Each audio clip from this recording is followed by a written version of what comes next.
Bien, como dijimos entonces, vamos a ver la contaminación tanto de la tierra como la contaminación del aire. La clase pasada habíamos hablado del suelo, lo habíamos definido como la capa superior de la corteza terrestre. Además, es la interfase entre el aire y el agua y va a estar albergando, conteniendo la mayor parte de la biosfera. Como la formación del suelo, tal como lo vimos en la clase anterior, es un proceso muy lento, se puede llegar a considerar que el suelo es un recurso no renovable. En cuanto a las contaminaciones del suelo, las más comunes son la tecnología agrícola nociva, la basura urbana y los descartes industriales. Dentro de la tecnología agrícola nociva vamos a hablar un poco de el uso de aguas negras, el uso indiscriminado de pesticidas, plaguicidas, entre otros.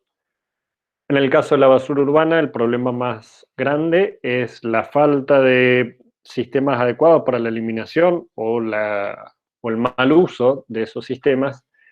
Y en el caso de la industria, la mayoría viene por problemas de sistemas que no están reglamentados o que no cumplen con los reglamentos que sí existen a la hora de eliminar los desechos. Otra de las causas son más que nada accidentales, como por ejemplo las rupturas de tanques de almacenamiento o los filtrados de rellenos sanitarios, pero también el monocultivo y la compactación de suelos son causas muy comunes de la contaminación del mismo. Algo que deben haber visto desde la escuela secundaria es el ciclo del nitrógeno. Cuando hablamos del ciclo del nitrógeno, vamos a ver de la utilización de ese nitrógeno por los seres vivos. En cuanto al nitrógeno 2, es una molécula muy estable y para ser utilizado va a sufrir procesos no biológicos, se va a convertir a diversos óxidos de nitrógeno, y biológicos para convertirse en amoníaco, ya sea por bacterias o por algas. De esa forma, los seres vivos lo pueden utilizar mucho mejor. En el caso, como decíamos recién, del nitrógeno atmosférico, hay plantas que lo van a fijar a través de bacterias que se unen en sus raíces. Hay otras bacterias del suelo que lo van a convertir en amonio y a partir de allí en nitritos. Y por otro lado, esos nitritos a través de bacterias se van a convertir en nitratos. Lo pueden asimilar ahí las plantas, a partir de las plantas pasar a los animales y tanto plantas como animales sintetizar sus propios compuestos nitrogenados. Esos a la vez se van a descomponer y nuevamente van a formar amonio. En el caso de la agricultura, ese amoníaco es muy importante y va a ser utilizado como abono, como eh, fertilizante para las plantas. En el caso de los fertilizantes o el nitrógeno mismo, puede venir de fuentes naturales. Hay muchas leguminosas que se asocian con bacterias para poder fijar el nitrógeno. Otra fuente puede ser el estiércol animal. Y luego tenemos los fertilizantes nitrogenados. Esos fertilizantes nitrogenados son de síntesis y también una forma de producir nitrógeno es la quema de campos. Si bien la quema de campos tiene muchas otras contraindicaciones o desventajas, es una de las fuentes para producir amoníaco también.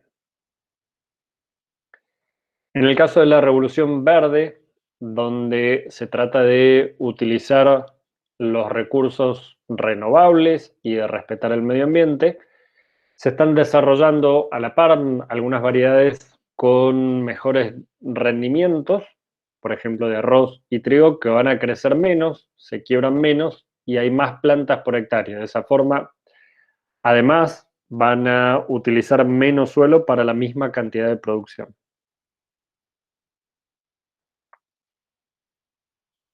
Algunas de las unidades experimentales del INTA experimentan con diferentes variedades y acá hay una de ellas que su función, el INTA de Balcarce, su función es adaptar y desarrollar y poner a prueba tecnologías de manejo que están basadas en procesos ecológicos para hacer una producción sostenible y respetando la biodiversidad y la calidad ambiental.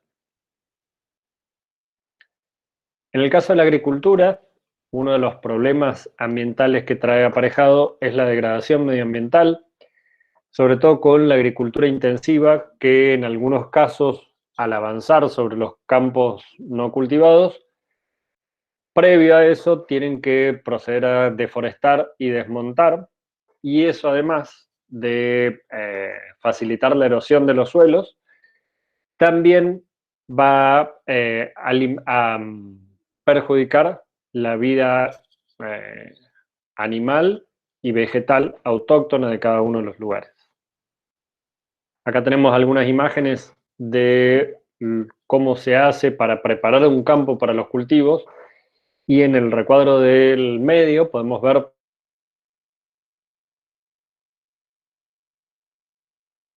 la deforestación. En el caso de la Argentina tenemos muchos lugares donde la deforestación es muy común y muy problemática. Una de ellas es la región chaqueña, y en el caso de la región del se están llevando adelante algunos cambios, estrategias, donde hay tres ejes fundamentales: el político, el social y el económico. Recordemos que si bien la agricultura afecta a la ecología, también es una fuente de ingresos para mucha gente y además una fuente de alimentos. Entonces se conjugan esas tres áreas para optimizar la, la utilización de los suelos respetando el medio ambiente. Normalmente se hacen monitoreos periódicos de los desmontes. Acá tenemos el ejemplo de la región chaqueña, donde podemos ver cómo se ha ido desmontando toda la región a medida que han pasado los años. Otros problemas ambientales en el suelo vienen del control de plagas. Esos plaguicidas que normalmente se agregan van a tener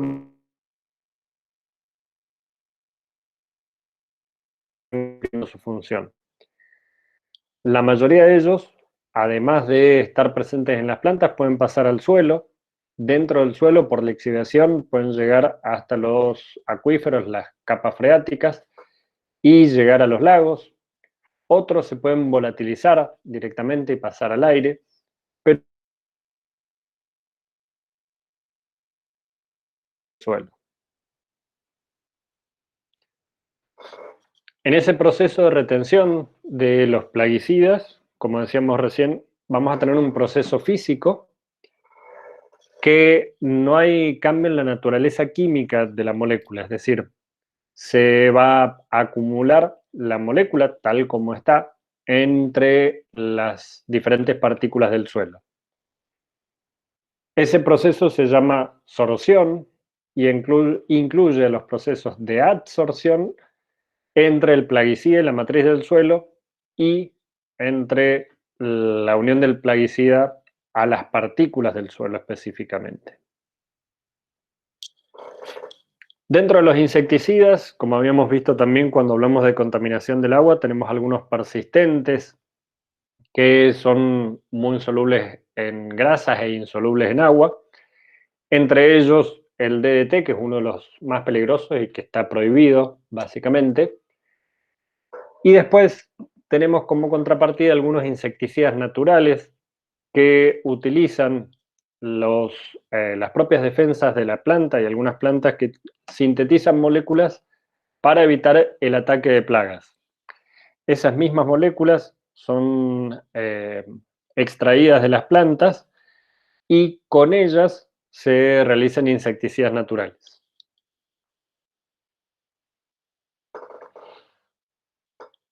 El DDT originalmente era usado para combatir la malaria y el tifus. Es decir, además de su mal uso,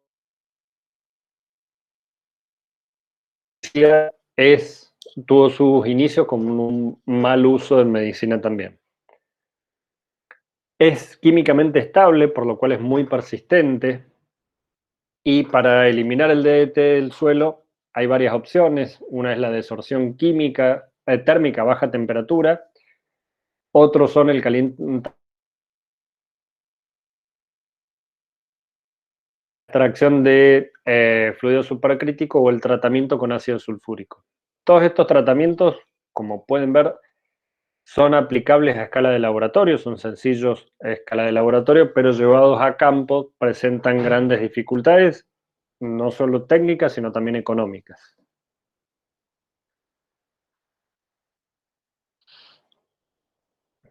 Cuando se aplicó por primera vez el DDT para combatir la malaria, lo que hizo el DDT fue suprimir inicialmente la población de mosquitos y avispas que se alimentaban de las orugas que vivían en los tejados de las casas. Eso implicó además que como ya no tenían quien se las coma, hubo superpoblación de orugas que se fueron comiendo los techos de las casas. Los lagartos de la zona, al comer mosquitos muertos que tenían DDT, empezaron a enfermarse y se convirtieron a su vez en presa fácil para los gatos. Los gatos se murieron, por lo tanto aumentó la población de ratas. Las ratas se comieron toda la cosecha. Es decir, simplemente para combatir un mosquito se desencadenó toda una serie de eventos desafortunados que terminaron siendo mucho peor que el mal original.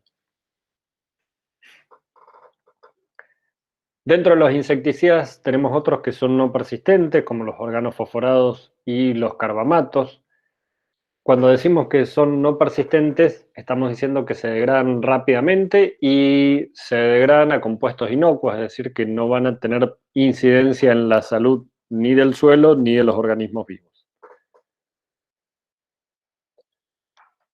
Si bien son amigables con el medio ambiente, son altamente tóxicos y muchos de los agricultores se han muerto al aplicarlos. Hay que tener más cuidados específicamente con este tipo de insecticidas también. Y como decíamos recién, teníamos algunos insecticidas naturales, por ejemplo, aquellos extraídos de plantas que son resistentes a los insectos. Las plantas secretan ciertos compuestos que hacen que ahuyentan los insectos que las pueden llegar a atacar. Esos compuestos que segregan han sido extraídos y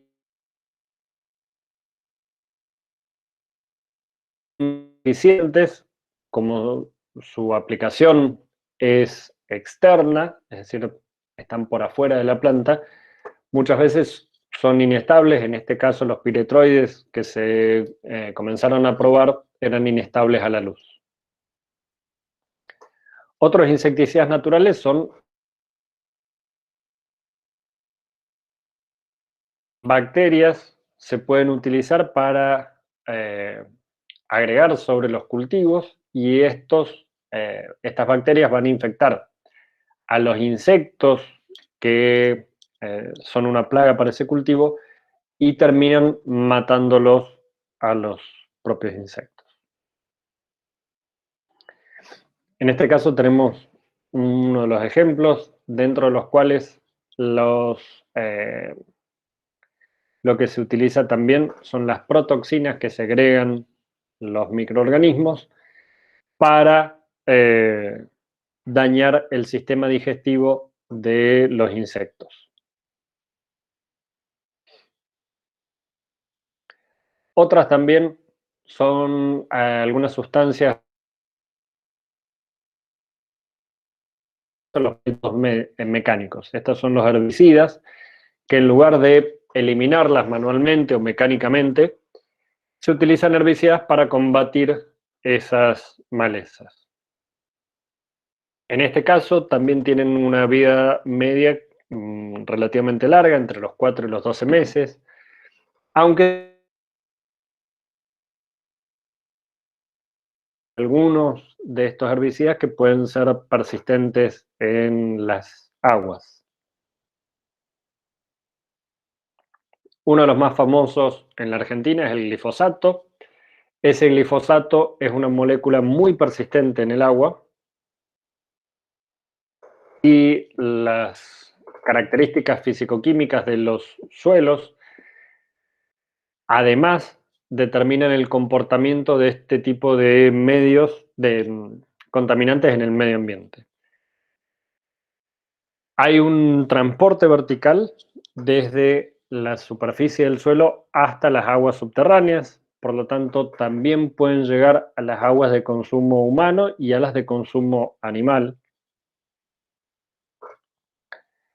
Hay algunos organismos, microorganismos en general, que tienen la capacidad para degradar el glifosato, es decir, aquellos suelos que ya están contaminados con glifosato, se puede utilizar microorganismos que son capaces de crecer en glifosato y utilizar a la molécula como fuente de carbono y de energía.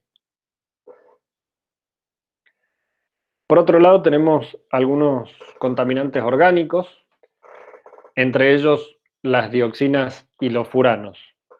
En el caso de las dioxinas y los dibenzofuranos, son compuestos que provienen de procesos industriales. La mayoría de ellos viene de la industria del papel, donde muchos de los pasos que involucran el blanqueado de papel son los que producen estas dioxinas.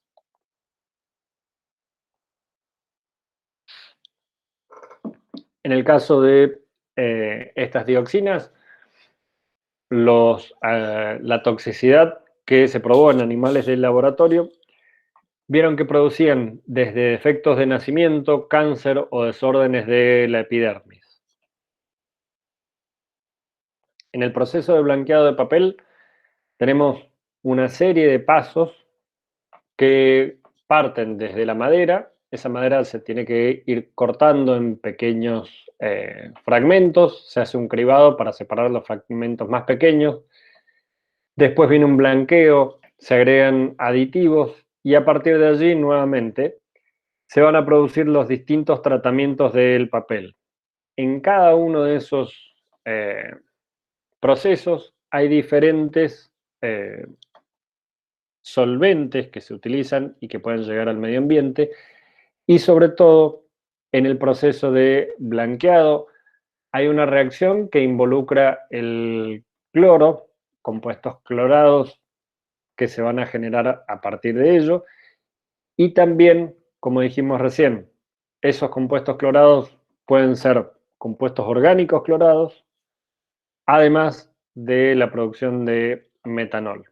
En todos esos casos vamos a producir compuestos tóxicos no solo para nosotros, sino también para el suelo. Otro eh, de los contaminantes orgánicos provienen de la combustión, sobre todo aquellos materiales que contengan cloro. Esa combustión del cloro o de los materiales clorados va a generar también dioxinas.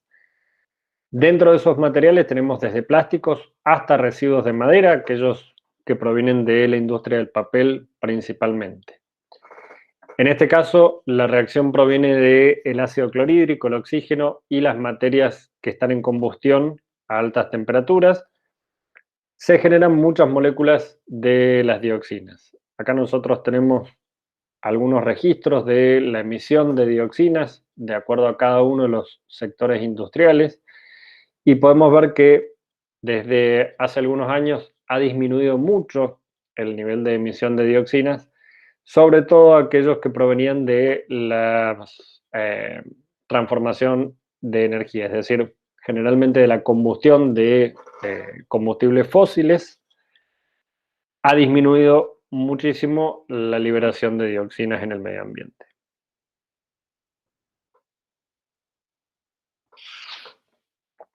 Los bifenilos policlorados, que también los vimos en la contaminación del agua, son aquellos que se utilizaron durante mucho tiempo para los transformadores de energía, los que nosotros podemos ver en cualquier punto de la ciudad, y generalmente se usaban como refrigerantes. Además son aislantes, son muy estables. El problema es que mientras están dentro de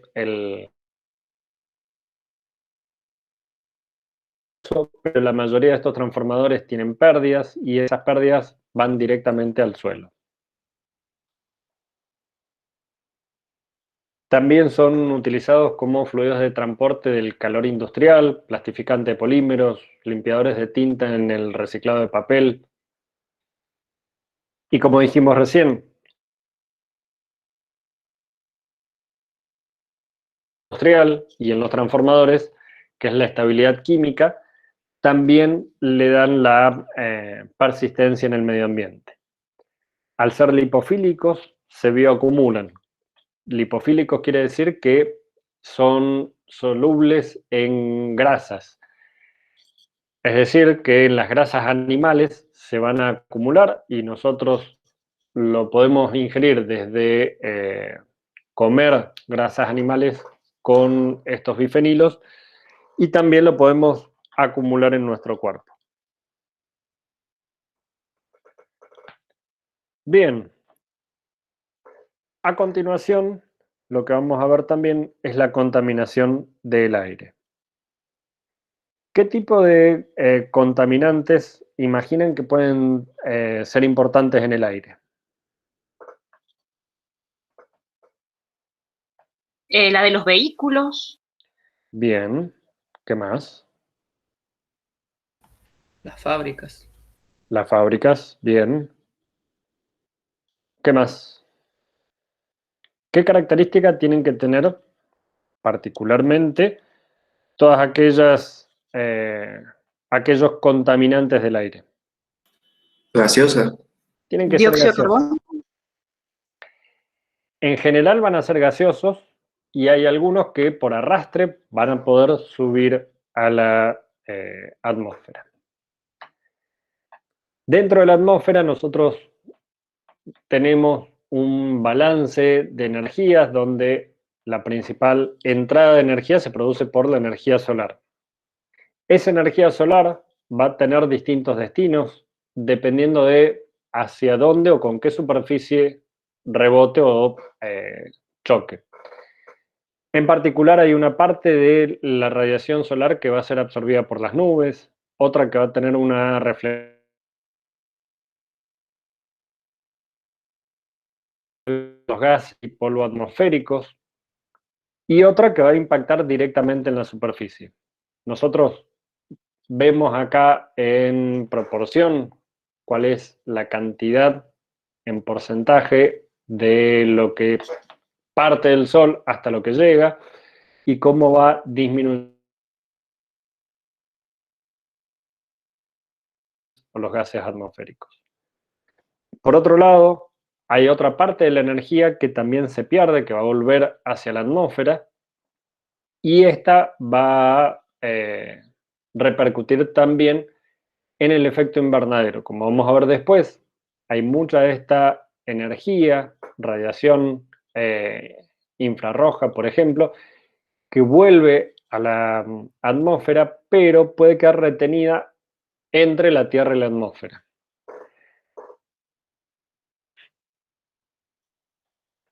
Algo muy importante, o un término muy importante, es el albedo.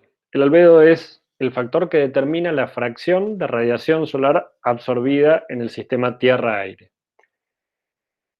Como decíamos recién, de toda la energía radiante que llega desde el Sol, en el caso de que no haya nada que lo detenga en el medio, se va a absorber de distintas formas en las distintas superficies.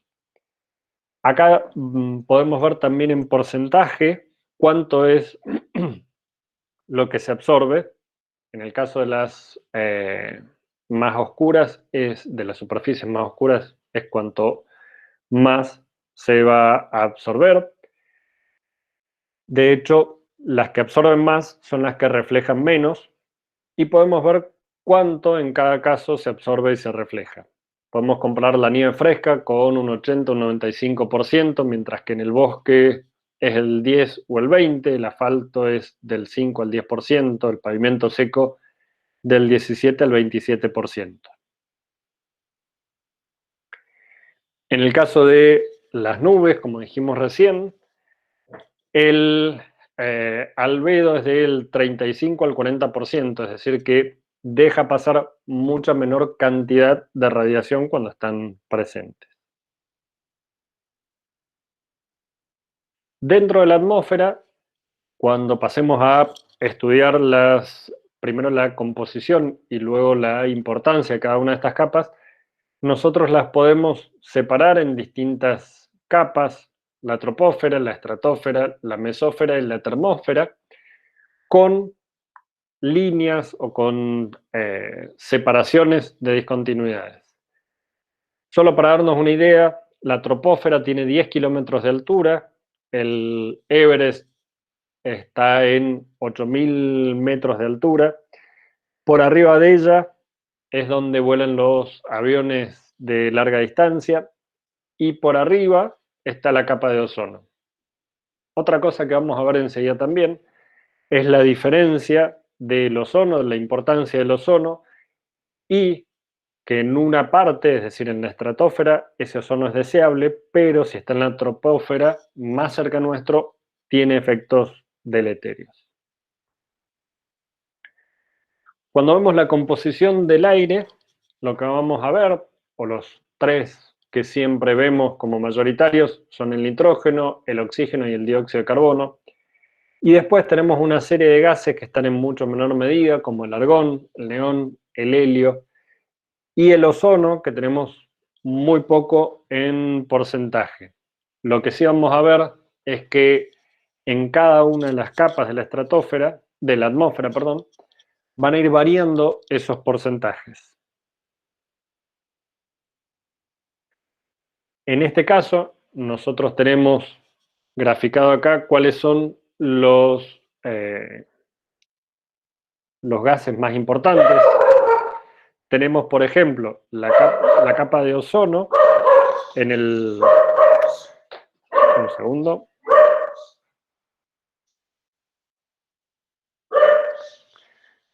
Tenemos la capa de ozono, más arriba tenemos una capa de nitrógeno molecular, una capa de oxígeno, una capa de helio, y por arriba tenemos una capa de hidrógeno atómico. Uno de los problemas de contaminación del aire es el efecto invernadero. Ese efecto invernadero es el atrapamiento del calor por parte de la atmósfera. Nosotros habíamos visto inicialmente que el Sol podía atravesar la atmósfera, los rayos solares, la energía radiante. Hay una parte que va a ser reflejada por la atmósfera y llega la radiación ya filtrada hacia la superficie de la Tierra. A su vez, la superficie de la Tierra también tenía un porcentaje de energía que era enviado de vuelta a la atmósfera, pero en el caso de la presencia de los gases que ocasionan el efecto invernadero, esa energía que vuelve desde la superficie hacia la atmósfera es retenida y vuelve nuevamente a la superficie de la Tierra. Por lo tanto, parte de esa energía que iba a ser liberada por la superficie de la Tierra vuelve y queda alrededor de la Tierra. En este caso, el principal gas que está involucrado en esa absorción de las radiaciones infrarrojas es el dióxido de carbono, gracias a las propiedades de la misma molécula: la flexibilidad, el momento dipolar cero y la tensión asimétrica que tiene la molécula es que le permite la absorción de esa radiación que está tratando de salir de la superficie de la Tierra.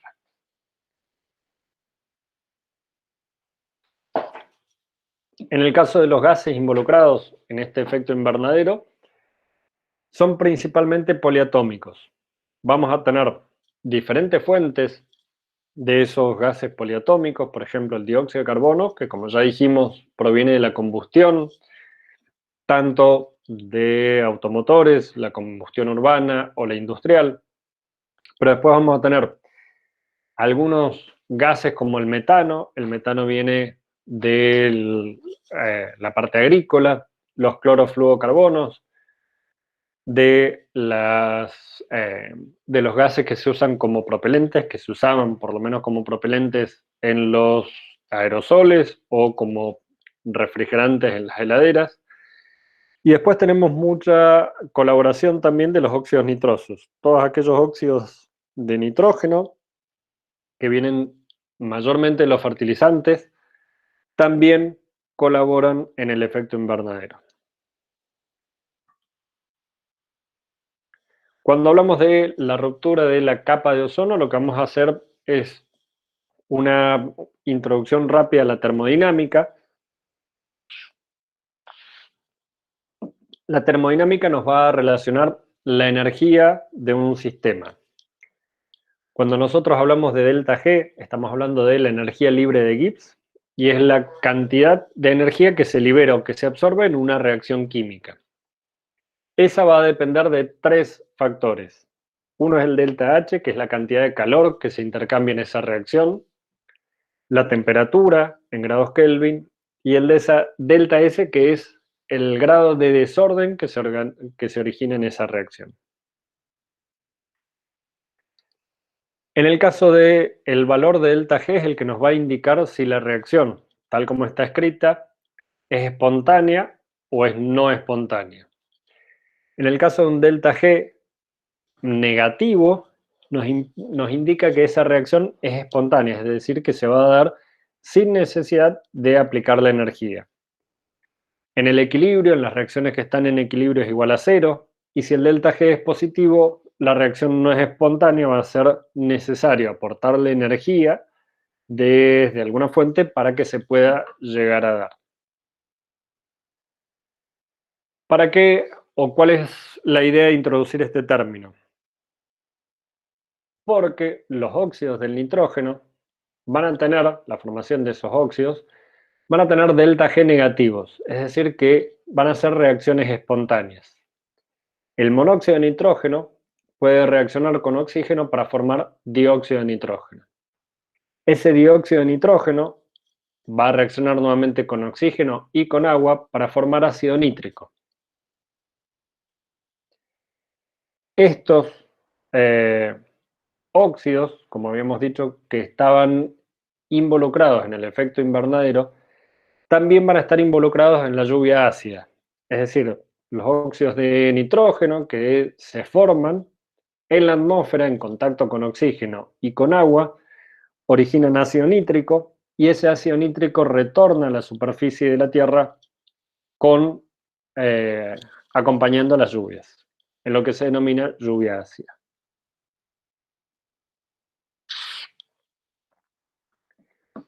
Otro de los factores que afectan la capa de ozono eran los gases de cloro. En el caso de los gases de cloro, cuando se los ilumina con luz, van a aprovechar una parte de esa energía radiante, la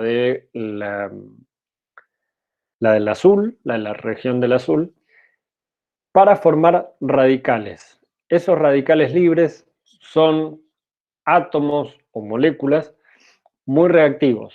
En particular, los radicales libres del cloro pueden reaccionar con hidrógeno para formar ácido clorhídrico y esa radical libre lo que hace es generar un radical libre del hidrógeno en esa reacción. Ese radical libre vuelve a reaccionar ahora con una molécula de cloro para formar más ácido clorhídrico y generar un radical de cloro. En este caso se hace o se produce lo que se denomina una reacción en cadena, de manera tal que al comienzo de la reacción se forman los primeros radicales libres y esos radicales libres van formando nuevos radicales libres. De manera similar puede suceder con el oxígeno. En el caso del oxígeno, a través de la radiación, la molécula de oxígeno produce el oxígeno libre. Ese oxígeno libre va a reaccionar con otra molécula de oxígeno para formar el ozono. En este caso, la molécula que está simbolizada con una letra M, la única función que tiene es absorber parte de esa energía que ha sido generada en la reacción. Esa misma molécula de ozono que se forma con la radiación también se puede destruir con radiación para devolver las moléculas de oxígeno y el átomo de oxígeno individual. En el caso de la capa de ozono que está presente en la estratosfera, es muy útil para filtrar los rayos ultravioletas. Los rayos ultravioletas C los filtra totalmente, los B los disminuye mucho y los A los disminuye, pero en menor medida. Ese ozono que nosotros tenemos en la estratosfera también se puede romper catalíticamente. El ozono se va a mezclar con otras moléculas para producir oxígeno y un óxido, y ese óxido a su vez se va a volver a reaccionar con oxígeno libre, para formar o para devolvernos la molécula original y oxígeno. Cuando nosotros sumamos ambas reacciones, el ozono más oxígeno libre nos da la molécula de oxígeno.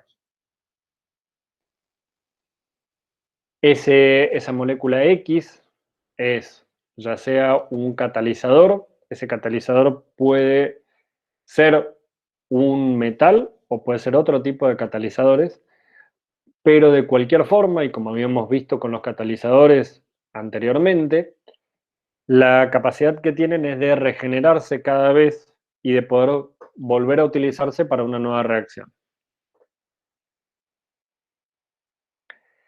En los catalizadores que nosotros tenemos para este tipo de reacción, vamos a tener los radicales oxidrilo, que también se van a formar en la troposfera por reacción de agua con un átomo de oxígeno excitado. Ese radical oxidrilo va a reaccionar con el ozono y va a eliminar o va a liberar uno de los oxígenos para formar agua con el oxidrilo, y el oxígeno liberado va a quedar como radical. Nuevamente, con las reacciones que involucran los radicales, son reacciones en cadena. Con el cloruro y el bromuro pasa de manera similar. El cloro y el bromo son los radicales, con las reacciones que vimos previamente, y principalmente llegan desde los clorofluorocarbonos, que ahora por reacción con esos oxidrilos radicalarios o por radicación con cloruros o fluoruros se van a volver a regenerar.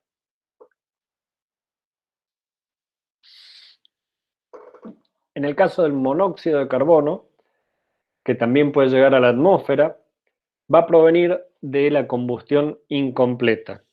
En ese caso, el monóxido de carbono puede ser de origen industrial, doméstico o del transporte. Habíamos visto previamente el tipo de combustiones que podríamos tener.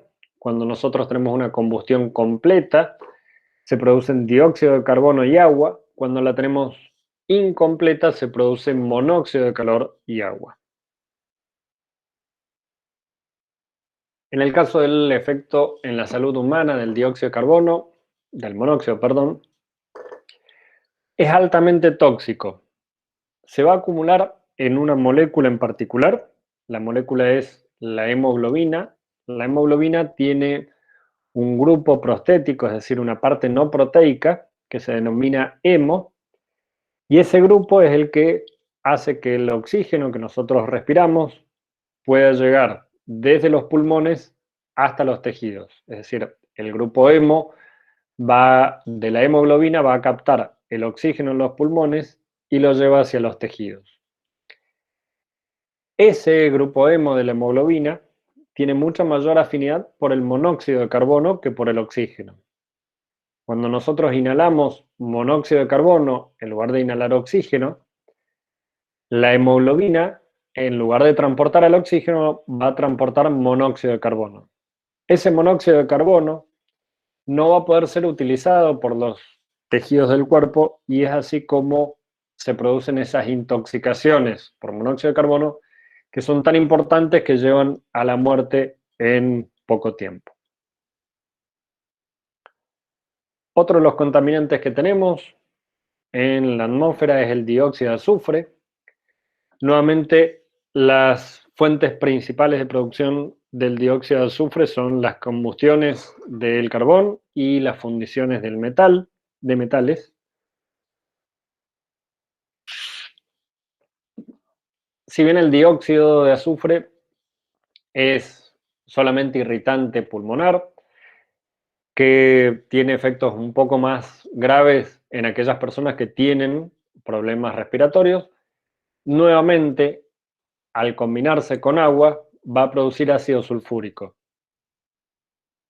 Ese dióxido primero va a sufrir un proceso de oxidación para pasar a trióxido de azufre, y ese trióxido de azufre, al combinarse con agua, nos forma el ácido sulfúrico. Nuevamente, la producción de dióxido de azufre, al llegar a la atmósfera, va a producir lluvia ácida. Como decíamos recién, los gases de los óxidos de nitrógeno y los óxidos de azufre, que van a ir subiendo a la atmósfera, una vez que llegan a las nubes, se produce esa transformación química que vimos previamente, donde esos óxidos ácidos, al combinarse con agua, forman los oxoácidos, y esos oxoácidos son los que vuelven hacia la superficie, disueltos en agua, transformados en lluvia ácida.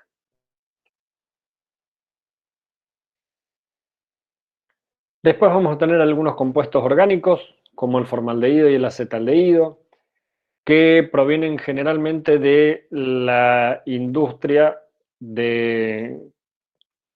que hace productos de madera, todos esos paneles que ahora se usan mucho, los aislamientos de fibra de vidrio, los aglomerados de madera, son los que producen formaldehído y acetaldehído. Nuevamente, como ambos son gaseosos, pasan rápidamente a la atmósfera y, si bien además de irritantes, en este caso son potencialmente cancerígenos. Otros compuestos orgánicos que pasan a la atmósfera son el benceno. El benceno es muy importante, sobre todo en la producción industrial, y es muy utilizado en petroquímica. En ese caso, los efectos del benceno son cancerígenos, producen leucemias y son producidos tanto industrialmente como por el transporte, por el cigarrillo y por el uso doméstico. Cuando vemos la contribución que tiene cada uno de ellos, vemos que tanto las actividades industriales como los cigarrillos son los de mayor importancia. Vamos a tener algunos compuestos aromáticos policíclicos, que son varios anillos bencénicos condensados y que van a provenir de la combustión de los automóviles, sobre todo aquellos que son diésel, y de la quema de carbón o de los incendios forestales. Nuevamente, la quema de carbón es un proceso que se utiliza para la obtención de energía. Los incendios forestales generalmente son accidentales.